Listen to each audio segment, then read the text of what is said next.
Number 9, beast Titan. Beast Titan जो है वो सबसे ज्यादा वीकेस्ट टाइटन है, क्योंकि जीक के पास था तो इसलिए उसको लक बाय चांस हमें वो एक एप की फॉर्म में दिखा, नहीं तो बीस्ट टाइटन आज से पहले वेस्ट ही रहे हैं, क्योंकि आपके ऊपर डिपेंड करता है बेसिकली कि आप किसके अंदर ट्रांसफॉर्म करोगे। इससे पहले जिसके पास था वो किसी काम का नहीं था, और ना ही बीस्ट टाइटन कभी किसी मिशन पे गया है। नंबर 8, किसी काम का नहीं है, सिर्फ और सिर्फ रेडी खींचने काम का है वो। Number 7, jaw Titan. देखो, जॉ टाइटन ने वॉर हैमर के क्रिस्टल था उसको तोड़ने में हेल्प की, लेकिन उसके अलावा वो किसी काम का नहीं है। नंबर 6, एनी का फीमेल टाइटन। फीमेल टाइटन के पास कोई खास पावर नहीं है, उसके पास उसकी एजिलिटी है, लेकिन अगर उसके होल्डर को किसी भी टाइप की फाइटिंग नहीं आती है तो वो किसी काम का नहीं है। Number 5, war hammer. War hammer number 5 पता क्योंकि वो स्ट्रांग है, बाकी पिछले सारे टाइटन जो मैंने गिनाए उन सबसे स्ट्रांग है। आपके पास एक ऐसी एबिलिटी है कि आपकी जो इमेजिनेशन है उसको आप एक वेपन का रूप दे सकते हो। आपकी जैसी इमेजिनेशन है आपकी वैसा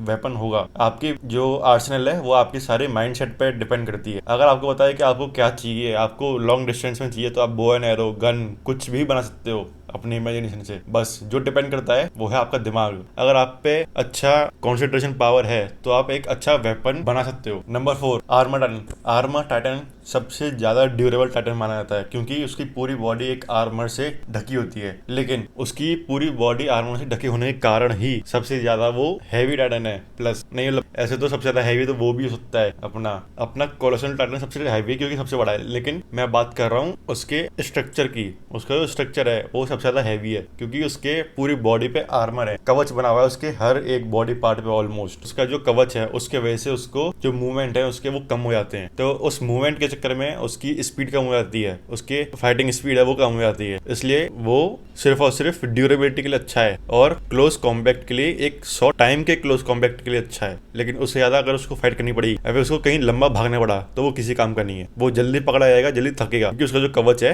वो काफी हैवी है। नेक्स्ट नंबर पे आता है अपना कोलोसल टाइटन। कोलोसल टाइटन मैंने यहाँ पे इसलिए रखा है क्योंकि सबसे पहली बात, जब वो ट्रांसफॉर्म होता है तो एक बहुत बड़ा एक्सप्लोजन होता है, और उस ट्रांसफॉर्मेशन की वजह से ही उसके आधे एनिमी तो वैसे ही मर जाते हैं। प्लस कोई भी एनिमी उसके आसपास नहीं आ सकता, क्योंकि वो इतनी एक्सट्रीम हीट की स्टीम ब्लो करता है कि जो भी उसके आसपास आएगा सारे तुरंत के तुरंत भाप बन जाएंगे। प्लस उसका इतना बड़ा जो साइज है उसके वजह से उसे कोई लड़ ही नहीं सकता, वो 50 मीटर से भी ऊंचा है, समझ रहे हो। फिर आता है obviously attack Titan. Attack Titan जैसे तुम उसके नाम से समझ सकते हो, वो अटैक करने के लिए ही बना है, वो फाइटिंग के लिए ही बना है, वो फ्रंट लाइन पे रहने के लिए ही बना है। ऑब्वियसली उसको सेकंड स्ट्रॉन्गेस्ट होना ही है।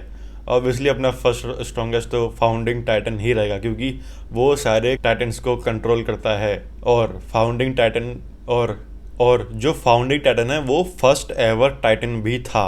और ऐसा नहीं है कि जो फाउंडिंग टाइटन है और फाउंडिंग टाइटन जो कोलोसल टाइटन है उससे भी ज्यादा बड़ा होता है। जब कोलोसल टाइटन ही 50 मीटर से ऊपर का होता है तो समझ लो फाउंडिंग टाइटन कितना बड़ा होगा। जब एरन ने रंबलिंग चालू की थी तो जितने भी वॉल के अंदर टाइटन थे वो सारे बाहर आ गए थे और वो सारे चल रहे थे साथ में, लेकिन जो अपना एरन था जब वो उसने फाउंडिंग टाइटन बना, वो जब उसने खुद को ट्रांसफॉर्म किया फाउंडिंग टाइटन के अंदर, तब वो उन सब से 3 से 4 गुना ज्यादा बड़ा दिख रहा था हमको। उसके सामने सारे के सारे रंबलिंग वाले कोलोसल टाइटन छोटे छोटे बच्चे दिख रहे थे। तो तुम समझ सकते हो कि कितना बड़ा होता है एक फाउंडिंग टाइटन का साइज।